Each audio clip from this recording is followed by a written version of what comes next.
Hello mga ka-reels! Good morning! Ang aga po natin. Ngayon magluluto ng ating almusal. At marahil nakita na po ninyo ang aking mga ingredients. Tayo po ay magluluto ng pansit palabok. Ayan po, nag-crave po tayo ng maaga. Kaya ayan po, pinrepare ko na po ang ating ingredients. At ininit ko na rin po ang ating kawali. At una po nating gagawin ay magto-toast po tayo ng ating bawang. Opo. Ayan po, nilagay na po natin ang bawang. At alam naman po natin, mas masarap po ang ating palabok pag ang ibabaw nito ay may toasted garlic. Ayan po, hindi po masyadong marami ang ating ingredients. Alam ko po, maraming magsasabi na kulang-kulang po ang ating ingredients. Tama po kayo, kulang-kulang talaga.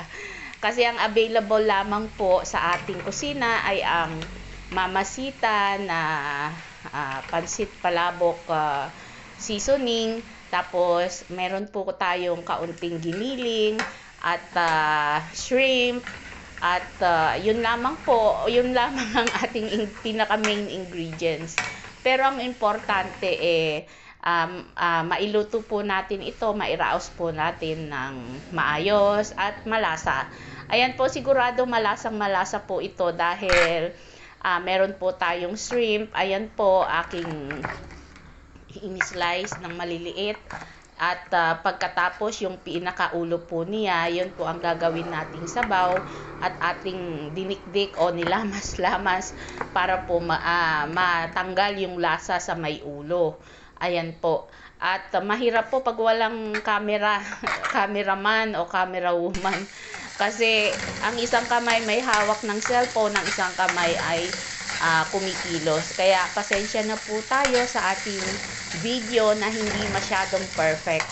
Ayan po. At ginisa ko lamang po ang ating giniling. Tinusta-tusta ko lamang po. Tapos iginilid na natin. At iginisa na po natin dyan ang sibuyas. Tapos susunod po ang bawang. Ayan po. Ito-toast lang po natin ng bahagya at mapalabas natin yung aroma at ang lasa nito. Pagkatapos po niyan ay isusunod na natin ang bawang. Pagkatapos po ng bawang at ating natusta, isusunod po natin yung shrimp o yung hipon. Ayan po. Hintayin lamang po natin dyan na mag-brown ng konti o mag-tosta, ika nga, para lumabas ang kanyang lasa at mahalo sa ating mga sahog. At sigurado po ako na ito po ay napakasarap. Kahit kulang-kulang po ang ating ingredients, ang importante ay nandoon yung lasa talaga na matutuwa ka na yung cravings mo ay talagang masasatisfy. Ayan po. Sa amin pong dialysis patients ay napaka-importante ang makuha mo yung gusto mong lasa dahil po sa aking experience, pag hindi po ako nakakain ng gusto kong cravings, ay nawawalan po ako ng ganang kumain. Pagkatapos po nun ay hindi na po ako makakain. Kaya kung ano po yung gusto kong lasa o cravings ay talagang kinakain ko po para po hindi ako mawalan ng gana sa pagkain. Yun po ang aking sikreto sa pagkain. Kaya marami pong nagtatanong na dialysis patient, bakit daw malakas ako kumain, para hindi daw ako mukhang nagda-dialysis.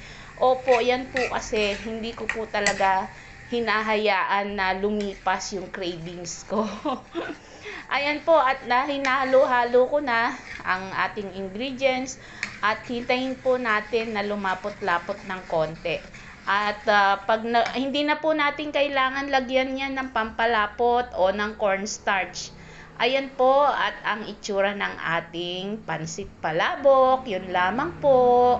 Maraming salamat. See you next reel. Bye!